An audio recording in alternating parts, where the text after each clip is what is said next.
అంకము చేరి శైలతనయాస్తన దుగ్ధములాను వేళ బాల్యాంక విచేష్టతుండమున అవ్వలి చంగబళింపబోవ ఆవంక కుచంబు కానక అహివల్లభుహారముగంచి వేమృణాళంకుర శంకనంటెడు గజాస్యుని కొల్తు అభీష్ట సిద్ధికై నారాయణం నమస్కృత్య నరం చైవ నరోత్తమం దేవీం సరస్వతీం వ్యాసం తతో జయముదీరయేత్. ఆపదామపహర్తారం దాతారం సర్వసంపదాం లోకాభిరామం శ్రీరామం భూయో భూయో నమామ్యహం. అమ్మలగన్నయమ్మ ముగురమ్మలమూలపుటమ్మ చాలా పెద్దమ్మ సురారులమ్మ కడుపారడి బుచ్చినయమ్మ తన్నులో నమ్మిన వేల్పుటమ్మల మనంబుల నుండెడియమ్మ దుర్గమాయమ్మ కృపాబ్ధి ఇచ్చుత మహత్వ కవిత్వ పటుత్వ సంపదల్. యా దేవీ సర్వభూతేషు జ్ఞానరూపేణ సంస్థితా నమస్తస్యై నమస్తస్యై నమస్తస్యై నమో నమః. సచ్చిదానందరూపాం తాం గాయత్రీ ప్రతిపాదితాం నమామి హ్రీంమయీం దేవీం ధియో నః ప్రచోదయాత్. శ్రీమాత్రే నమః. శ్రీ గురుభ్యో నమః. మనం శ్రీమద్ దేవీ భాగవతం 6వ స్కంధంలో ఉన్నాం. ఇప్పటి వరకు 20 రోజులని పూర్తి చేసుకొని ఇవాళ 21వ రోజు ప్రవచనంలోకి అడుగు పెడుతున్నాం. ఈ సందర్భంగా మనందరినీ చక్కగా ముందుకు నడిపిస్తూ జ్ఞానాన్ని ప్రసాదిస్తూ ఉన్నటువంటి ఆ జగదంబికకు, నా రామచంద్ర ప్రభువుకి ముందుగా నమస్కారాలు చెల్లించుకుంటూ అత్యంత భక్తి ప్రపత్తులతోటి శ్రవణం చేస్తూ ఉన్నటువంటి భగవద్బంధువులందరికీ కూడా సాధువాదాలు చెల్లించుకుంటూ మనం ఈరోజు ప్రవచనంలోకి అడుగు పెడదాం. మనం నిన్న ఇంద్ర పదవి ఎక్కినటువంటి నహుషుడు ఏ విధంగా పతనమైపోయాడో, మళ్ళీ బృహస్పతి యొక్క సూచన మేరకు దేవతలు ఇంద్రుణ్ణి మళ్లీ కూడా సింహాసనాన్ని అధిష్ఠింపజేసి ఆయనకి అభిషేకం ఎలా చేశారో చెప్పుకున్నాం. అలాగే హరిశ్చంద్ర మహారాజు యొక్క ఉపాఖ్యానాన్ని కూడా మనం చెప్పుకున్నాం. ఆయనకి సంతానం కలగటం, వరుణదేవుడికి ఒట్టు పెట్టడం, మరి అలాగే ఆ పుట్టినటువంటి రోహితాస్యుడు పారిపోవడం, తర్వాత విశ్వామిత్రుడి యొక్క దయ వల్ల ఆ సునస్యపుడు బతకడం, ఇటువంటి విషయాలన్నీ కూడా మనం చెప్పుకున్నాం. అలాగే మైత్రావరుణుల యొక్క వృత్తాంతం కూడా తెలుసుకున్నాం. అంటే వశిష్ఠుడు విశ్వామిత్రుడు పరస్పరం శాపాలు పెట్టుకోవటం, తరువాత సూర్యుడు వరుణుడు దేవుడు యొక్క దయ వల్ల మరి ఒక అప్సరస కారణంగా కుండ నుంచి పుట్టారు అగస్త్యుడు, అలాగే వశిష్ఠుడు. ఆ కథ కూడా మనం చెప్పుకున్నాం. తర్వాత హైహయ వంశం గురించి మనం కొంత చెప్పుకున్నాం. ఆ మిగతా కథని ఈ రోజున మనం చెప్పుకుందాం. వ్యాస మహర్షి చెప్తున్నాడు, 87 ప్రశ్నలు వేశాడు. మహర్షి, అసలు ఇంతకీ ఈ హైహేలు ఎవరు? ఈ పేరే వింతగా ఉంది.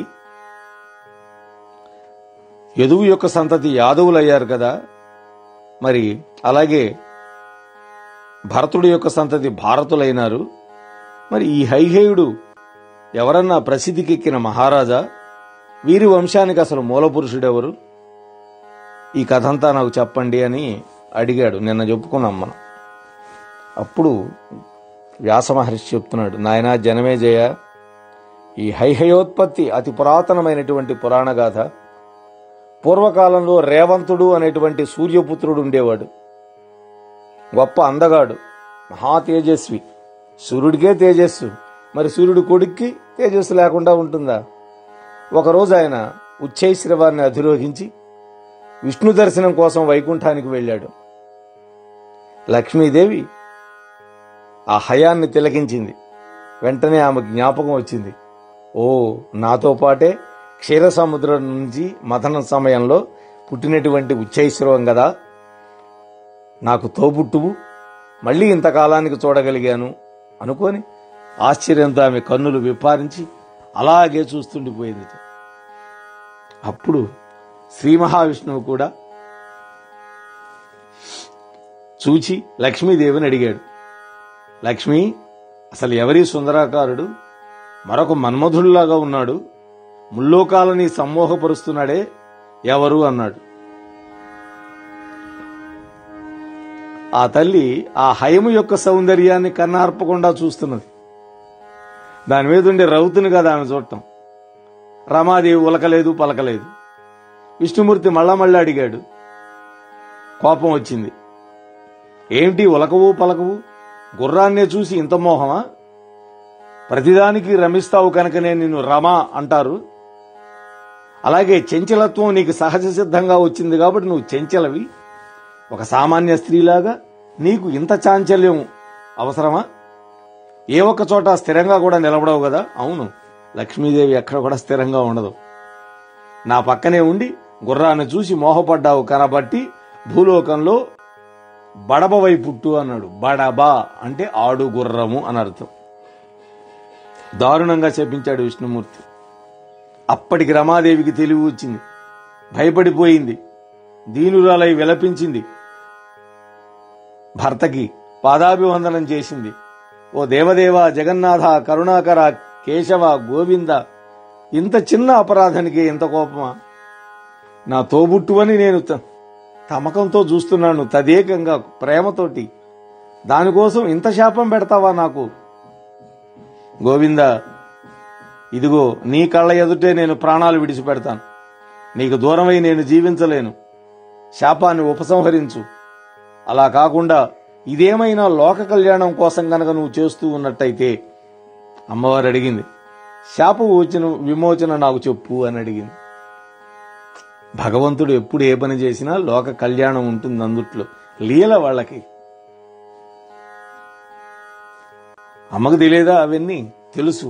మనకు చెప్పడం కోసం అవన్నీ అలా అడుగుతుంది తల్లి అని నిర్భయంగా అడిగింది అమ్మ. ఇప్పుడు విష్ణుమూర్తి చిరునవ్వులు చిందించాడు. కోపం పోయిందేటో. ఎందుకని లీలా వినోది కదా ఆయన. ఓ ప్రియా, భూలోకంలో నీకు ఒక పుత్రుడు పుడతాడు. నా అంతటి వాడు అవుతాడు. అప్పుడు నీకు శాప విమోచన అవుతుంది. మళ్లీ వైకుంఠానికి వచ్చి నన్ను కలుసుకుంటావు అని ఊరడించాడు. వెంటనే జనమేజయుడు ఆగుతాడా? వెంటనే ప్రశ్న వేశాడు. తాత, రమాదేవి ఆడుగుర్రం ఎలా అయింది? అసలు ఆ రేవంతుడు ఏమైనాడు? ఆడుగుర్రంగా లక్ష్మీదేవి ఏ ప్రాంతంలో అవతరించింది? ఆమె ఏకాంతంగా ఎలా గడిపింది? ఎంతకాలం గడిపింది? ఏం చేసింది? వాసుదేవుడితో తిరిగి మళ్ళా ఎప్పుడు కలుసుకుంది? నారాయణుడు లేకుండా ఆమె పుత్రుణ్ణి ఎలా కనగలిగింది? ఈ సందేహాలన్నీ నన్ను తొలిచేస్తున్నాయి, నాకు చెప్పండి అని అడిగాడు. వెంటనే వ్యాస మహర్షి, నాయనా జనమేజయ, విష్ణుమూర్తి అలిగి రమాదేవిని శపించడం కళ్ళారా చూశాడు రేవంతుడు. భయపడిపోయాడు. దూరం నుంచే ఆ దంపతులకు నమస్కారం చేసి వేగంగా ఇంటికి చేరుకున్నాడు. అంటే సూర్యుడి దగ్గరికి వెళ్ళిపోయాడు. తన తండ్రి సూర్య భగవానుడికి విషయమంతా వివరించి చెప్పాడు. అప్పుడు కాస్త మనసు కుదుటపడింది. ఇక్కడ రమాదేవి వెంటనే ఆడుగుర్రం రూపం వచ్చేసింది, భూలోకానికి వచ్చేసింది. పూర్వకాలంలో సూర్యుడి యొక్క భార్య తపస్సు చేసినటువంటి చోటుకి చేరుకుంది. సూర్యుడి భార్య కూడా కొంతకాలం తపస్సు చేసింది. ఎందుకని? సూర్యుడు ఆ యొక్క తాపాన్ని, వేడిని తట్టుకోలేక పుట్టింటికి వచ్చింది విశ్వకర్మ దగ్గరికి. విశ్వకర్మ ఎందుకు వచ్చావు మందలించాడు. కానీ ఆమె తపస్సు చేసుకోవడానికి వెళ్ళిపోయింది. ఆ తపస్సు చేసిన ప్రదేశానికి ఇప్పుడు అమ్మవారు చేరుకుంది గుర్రం రూపంలో. అది కాళింది, తమసా నది రెండూ కలిసేటటువంటి ప్రదేశం, సంగమస్థానం.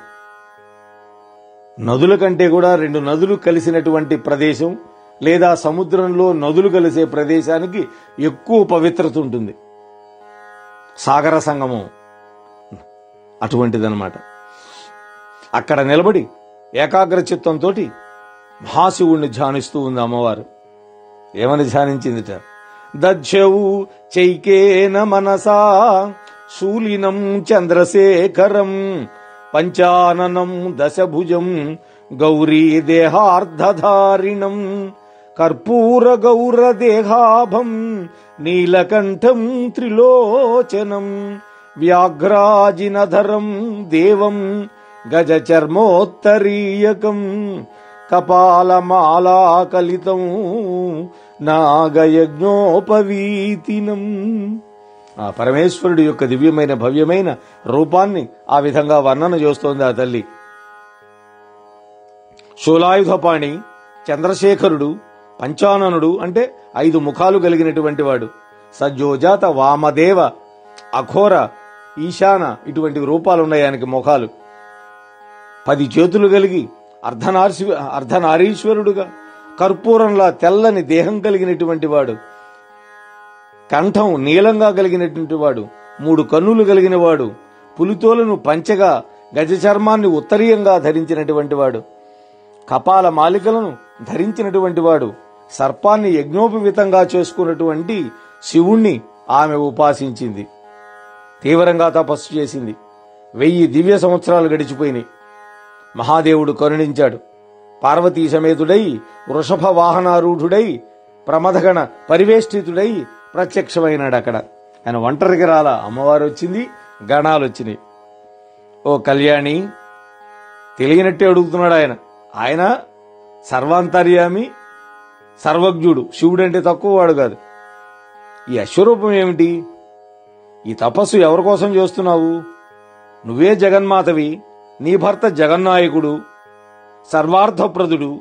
అలాంటి హరిని విడిచిపెట్టి నన్ను స్తుతిస్తున్నావేమిటి? ఇది చాలా వింతగా ఉందే అని అడిగాడు.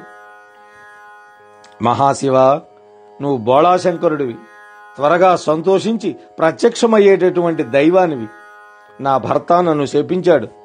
దాని ఫలితంగా నాకు ఈ గుర్రం రూపం వచ్చింది. ఈ శాపం నుంచి నువ్వే నన్ను ఉద్ధరించాలి.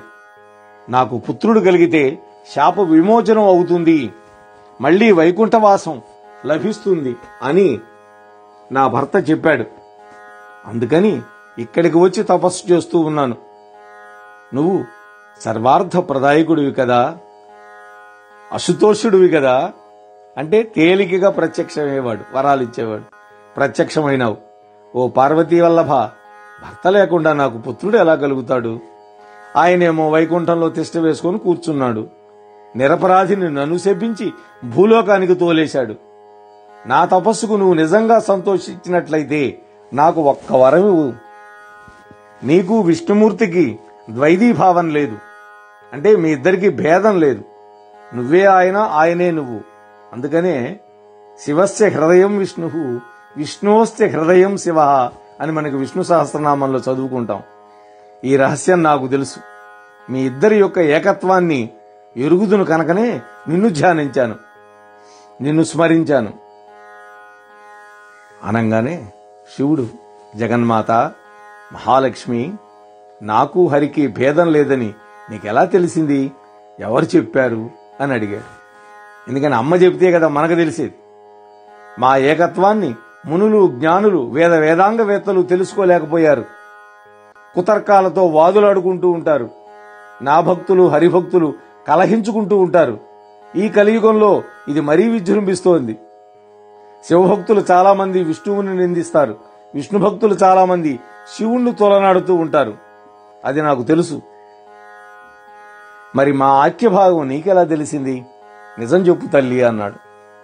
ఇది మనం తెలుసుకోవాలి. ఓ చంద్రశేఖర, ఒకప్పుడు విష్ణుమూర్తి పద్మాసనంలో కూర్చొని రహస్యంగా ధ్యానం చేసుకుంటూ ఉన్నాడు. నేను చూసి ఆశ్చర్యపోయాను. ఆయన ధ్యానం ముగించి కన్నులు తెరిచిన తర్వాత అలాగే చూస్తూ ఉన్నాను. అప్పుడు వినయంగా నమస్కరించి అడిగాను, ధ్యానం చేస్తున్న వాడిని పోయి లేపకూడదు, మనకేదో డౌట్ వచ్చిందని. గుర్తుపెట్టుకోవాలి ఇది. జగన్నాథ, క్షీరసాగర నుంచి నేను ప్రభవించినప్పుడు సకల దేవతలను కూడా నేను పరిశీలించాను. వాళ్లల్లో నాకు భర్తవు కాదగిన వ్యక్తి ఎవరా అని. అందరిలో నువ్వే శ్రేష్ఠుడు అని గుర్తించాను. నిన్ను పతిగా వరించాను. అటువంటి నువ్వు ఈ రోజున సకల దేవతలకి అధీశ్వరుడై ఉండి కూడా ధ్యానంలో కూర్చున్నావంటే నాకు ఆశ్చర్యంగా ఉంది. అసలు నువ్వు ఎవరిని ధ్యానిస్తున్నావు? దాచకుండా నిజం చెప్పు అని అడిగింది అమ్మవారు. అప్పుడు విష్ణుమూర్తి చిరునవ్వు నవ్వి, కాంతామణి, అశుతోషుడు గిరిజావల్లభుడు అయినటువంటి మహేశ్వరుణ్ణి ధ్యానిస్తున్నాను అంది. శివుణ్ణి ధ్యానిస్తున్నానని చెప్పాడు. ఇలాగే ఆ మహేశ్వరుడు కూడా నన్ను ధ్యానిస్తూ ఉంటాడు. శివుడికి నేను ప్రాణప్రియుణ్ణి, నాకు శివుడు ప్రాణప్రియుడు. మా ఇద్దరికీ భేదం లేదు. రూపాలు వేరైనా మా హృదయాలు ఒక్కటే. ఇది తెలుసుకోలేక శివుణ్ణి నిందించి నా భక్తులు నిశ్చయంగా నరకానికి పోతారన్నాడు. శివస్యాహం ప్రియః ప్రాణః శంకరస్తు తథా మమ ఉపయోరంతరం నాస్తి మిథ సంసక్త చేతసోగో అని చెప్పాడు. ఇదే విషయం శివపురాణంలో కూడా ఉంది. నరకం యాంతి తే నూనం ఏ ద్విషంతి మహేశ్వరం భక్తా మమ విశాలాక్షి సత్యమే తద్బ్రవీమ్యఘం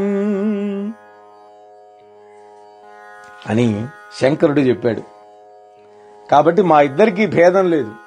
మా ఇద్దరి మధ్య ఎవరైతే భేదం చూస్తారో వాళ్ళు మాత్రం నిశ్చయంగా నరకానికే పోతారు అని పరమేశ్వరుడు అంతటి వాడు చెప్పాడు. ఓ శైలసుత, విష్ణుమూర్తి ఆ ఏకాంతంలో ఓ శైలసుత ప్రియ అంటే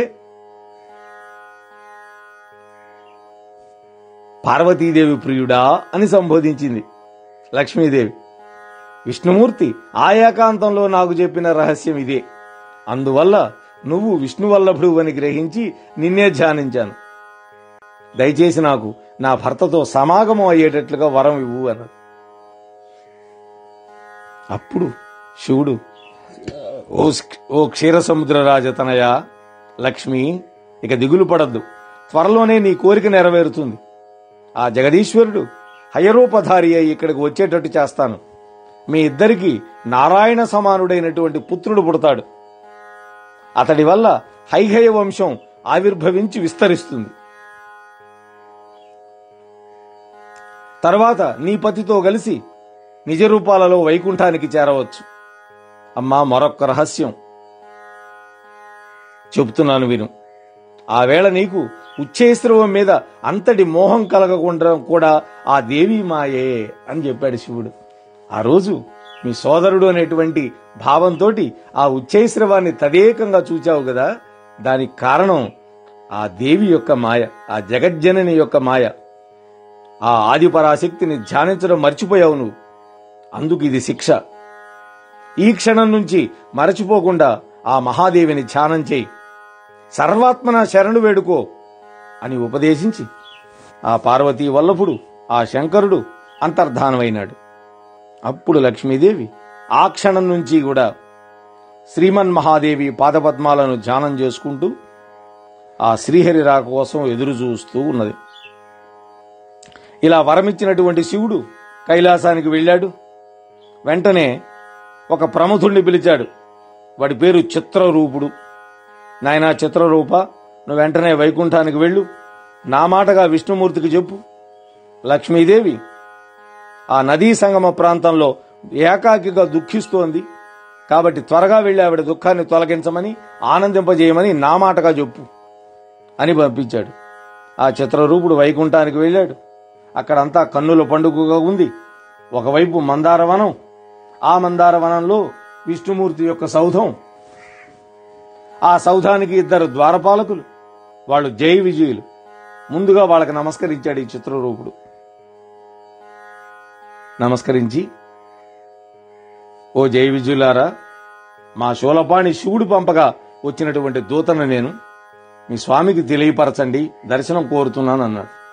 జయుడు లోపలికి వెళ్ళాడు. ఆ శ్రీహరికి విన్నవించాడు. ఆయన అనుజ్ఞ తీసుకొని బయటకు వచ్చి ఈ చిత్రరథుణ్ణి తీసుకెళ్లి లోపల చిత్రరూపుణ్ణి తీసుకెళ్లి ప్రవేశపెట్టాడు శ్రీహరి దగ్గర. వెంటనే ఆ మహావిష్ణువును చూస్తూనే చిత్రరూపుడు సాష్టాంగంగా నమస్కారం చేశాడు ముందు. వెంటనే స్వామి చిరునవ్వులు చిందించాడు. చిత్రరూప, శంకరుడు సకుటుంబంగా కుశలంగా ఉన్నాడు కదా, ఏంటి ఇలా వచ్చావు? ఏం పని మీద పంపించాడు నిన్ను? దేవకార్యం ఏదైనా వచ్చి పడిందా అని అడిగాడు. వెంటనే, ఓ గరుడధ్వజ, ఈ సృష్టిలో నీకు తెలియనిది ఏమైనా ఉందా? నువ్వు త్రికాలజ్ఞుడివి, నీకు నేను చెప్పాలా? అయినా కూడా మా ప్రభువు పంపించాడు కనుక చెప్పమన్నది చెబుతాను. కాళింది తమసా సంగమ ప్రదేశంలో ఆడగుర్రం రూపంలో జగన్మాత లక్ష్మీదేవి తపస్సు చేస్తోంది. మానవ దానవ దేవ బృందాలతో నిరంతరం ధ్యానించబడే ఆ తల్లి ఇవాళ తానే ధ్యానం చేస్తోంది. ఆమె అనుగ్రహం లేకుండా భూలోకంలో ఏ మానవుడైనా సుఖాలు పొందుతాడా? అటువంటి లక్ష్మీదేవిని విడిచిపెట్టి నువ్వు ఏమి సుఖాలు బావుకుంటున్నావో నాకు అర్థం కావటం లేదు అని మా శివుడు అన్నాడు. నీవు జగద్గురువువి, నీకు చెప్పాలా? దుఃఖం ప్రాప్నోతి సంసారే యస్య భార్యా జగద్గురో ధిక్తస్య జీవితం లోకే నిందితం త్వరిమండలే సకామరిపవస్తేజ్య దృష్ట్యా తాం దుస్థితాం భృశం త్వాం వియుక్తం చ రమయా హసిష్యంతి దివానిశం. ఓ స్వామి, నీకు దూరమై శోకిస్తూ ఉన్నటువంటి నీ భార్యను చూసి నీ శత్రువులు తమ కోరిక తీరిందని పండగలు చేసుకుంటున్నారు. రేయింబవళ్ళు నిన్ను పరిహసిస్తున్నారు. అందుకని వెంటనే వెళ్లి ఆ లక్ష్మీదేవి యొక్క కోరిక తీర్చు. సర్వలక్షణ సంపన్న ఆమె, సుశీల, రూపవతి, గుణవతి, నీ ప్రియవల్లభ. వెంటనే స్వీకరించి ఆమెను ఆనందపరచు అని మా శివుడు చెప్పాడు అని అన్నాడు. ఇంకా చెబుతున్నాడు, ఓ శ్రీపతి, భార్యా విరహం ఎంత దుస్సహమో, ఎంత దుఃఖహేతువో నాకు తెలుసు. పూర్వం నా భార్య సతీదేవి యజ్ఞగుండంలో ఆహుతైనప్పుడు నేనెంత దుఃఖపడ్డానో నాకు తెలుసు. ఈ సృష్టిలో అటువంటి దుఃఖం మరెవరికీ కలగకూడదు. అందువల్ల భార్యను విడిచిపెట్టి నువ్వు ఏకాకిగా కూర్చొని అప్పుడే 1000 ఏళ్లు దాటింది. ఏమి సుఖపడ్డావు నువ్వు? పిచ్చి పిచ్చి ఆలోచనలు కట్టిపెట్టి స్వామి వెంటనే బయలుదేరు. నీవు కూడా గుర్రం రూపం ధరించి, మగ గుర్రం రూపం, ఆ అశ్విని రూపిణితోటి క్రీడించు. పుత్రుడు గనక జన్మించాక మీరు ఇద్దరు కూడా కలిసి వైకుంఠానికి రండి.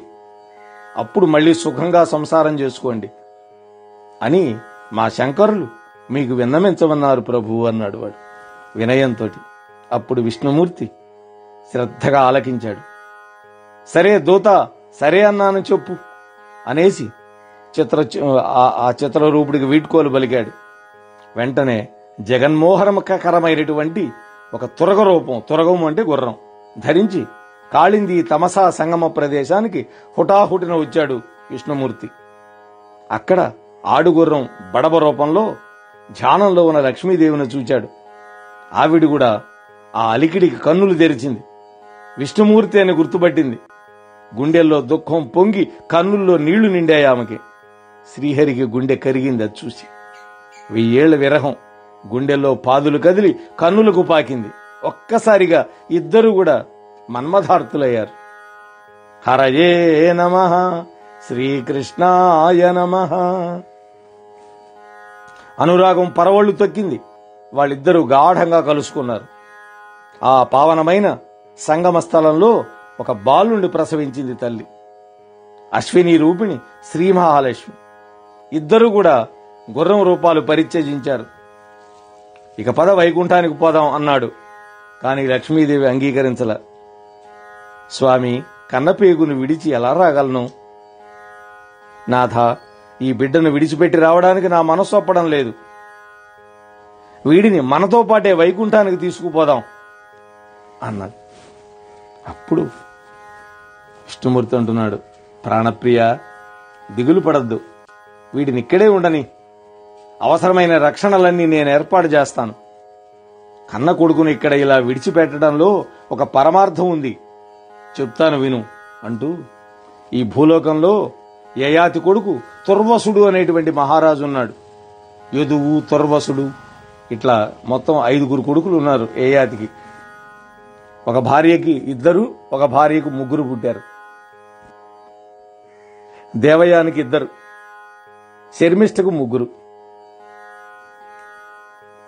వాళ్ళలో పూర్వుడు అనేవాడు మాత్రమే యోగ్యుడై తండ్రి యొక్క ముసలితనాన్ని గ్రహించాడు కాబట్టి వాడికే రాజ్యం వచ్చింది. తక్కిన వాళ్ళు ఎవరికి రాజ్యం లేదు, శేపించాడు అందరినీ. అందుకనే యాదవ వంశానికి రాజ్యార్హత లేదు. అందుకనే కృష్ణుడు రాజుగాల, ఉగ్రసేనుని రాజుగా చేశాడు. ఈ భూలోకంలో యయాతి కొడుకున్నాడు. అతని పేరు తుర్వసుడు. అతడినే హరివర్మ అని కూడా అంటారు. చాలా ఖ్యాతి గడించినటువంటి వాడు. అతడికి సంతానం లేదు. ఇక్కడికి దగ్గరలోనే ఒక తీర్థంలో 100 సంవత్సరాల నుంచి తపస్సు చేసుకుంటున్నాడు. అతడి కోసమని ఈ పుత్రుడిని ఇలా సృష్టించాను. ఇది దేవరహస్యం. ఇప్పుడు వెళ్లి ఆ హరివర్మను నేను ప్రేరేపిస్తాను. అతడు వచ్చి ఈ పిల్లవాడిని తీసుకువెళ్తాడు. సలక్షణంగా పెంచి పెద్ద చేస్తాడు. వాళ్ళ వంశానికి ఉద్ధరించేవాడవుతాడు ఈ పిల్లవాడు అని వాళ్ళిద్దరు కూడా విమానం అధిరోహించి వైకుంఠానికి వెళ్ళిపోయారు. వాళ్ళిద్దరు ఇలా వెళ్ళగానే చంపాక్షుడు అనేటువంటి విద్యాధరుడు తన ప్రియమైనటువంటి భార్య మదనాలస అనేటి ఆమెతోటి విమాన వ్యవహారం చేస్తూ అటొచ్చాడు. దివ్యకాంతులు విరజిమ్ముతూ అడవుల్లో ఒంటరిగా కేరింతలు కొడుతున్న ఈ పిల్లవాడిని చూశాడు. విమానం దిగారు. ఆ పిల్లవాడిని తీసుకుని, వాళ్ళకి పిల్లలు లేరు, పెంచుకుందాం అనుకున్నారు. వెంటనే ఇంద్రుడు అనుమతి తీసుకుందామని ఇంద్రుడి దగ్గరికి వెళ్లారు. ఇంద్రుడికి ఆ పిల్లవాడిని చూపించి ఆ దొరికిన విషయం అంతా చెప్పారు. అప్పుడు ఇంద్రుడు చిరునవ్వు విసిరాడు ముందు. ఓ చంపాఖ్య, ఈ బాలుడు గుర్రాల రూపధారులైనటువంటి లక్ష్మీనారాయణులకు జన్మించాడు. ఇతను హరిహయుడు, హైహయుడు. హైహయుడు అంటే హయమునకు పుట్టాడు కాబట్టి హైహయుడు అయినాడు. హరిహయుడు అంటే హరికి అంటే విష్ణుమూర్తికి గుర్రానికి పుట్టాడు కాబట్టి హరిహయుడు. ఒక అద్భుత కార్యాన్ని నిర్వర్తించడం కోసం ఇతడు పుట్టాడు. యయాతి కొడుక్కి ఇతడిని అప్పగించాలని ఆ శ్రీహరి యొక్క సంకల్పం కాబట్టి నువ్వు వెంటనే వెళ్ళి ఆ పిల్లవాడిని ఎక్కడ నుంచైతే తెచ్చావో మళ్ళీ అక్కడే పెట్టుకోమన్నాడు. అలాగే ఈ పిల్లవాడు ఏకవీరుడు అనేటువంటి నామంతో జగద్విఖ్యాతి అవుతాడు అని చెప్పి ఇంద్రుడు చెప్పాడు. మళ్ళీ ఈ విద్యాధరుడు వెళ్ళి అక్కడే విడిచిపెట్టేసి వచ్చేశాడు. అప్పుడు లక్ష్మీ సహృదుడైనటువంటి శ్రీమన్నారాయణుడు ఒక దివ్య విమానం అధిరోహించి హరివర్మకి దర్శనం ఇచ్చాడు ఈ తపస్సు చేసుకుంటున్నటువంటి తుర్వసుడికి. అప్పుడు ఆయన స్తోత్రం చేశాడు ఆ తుర్వసుడు. దేవాధిదేవాఖిల లోకనాథ కృపానిధే లోకగురో రమేశ మందస్య మేతే కిల దర్శనం యత్ సుదుర్లభం యోగి జనైరలభ్యం. హే లక్ష్మీ వల్లభ, యోగీశ్వరులకు సైతం అలభ్యమైనటువంటి నీ దర్శనం ఇవాళ నాకైంది. ఈ మందుడికి అనుగ్రహించావా తండ్రి? ఆహా, ఎంతటి కృపానిధివి! విషయవాంఛలను పరిత్యజించి తపస్సు చేసుకునేవాడికి మోహనవాణి తెలుగు పోడ్కాస్ట్ ఛానల్ ని లైక్, షేర్, సబ్స్క్రైబ్ చేయండి. ప్రక్కనున్న గంటను మ్రోగించండి.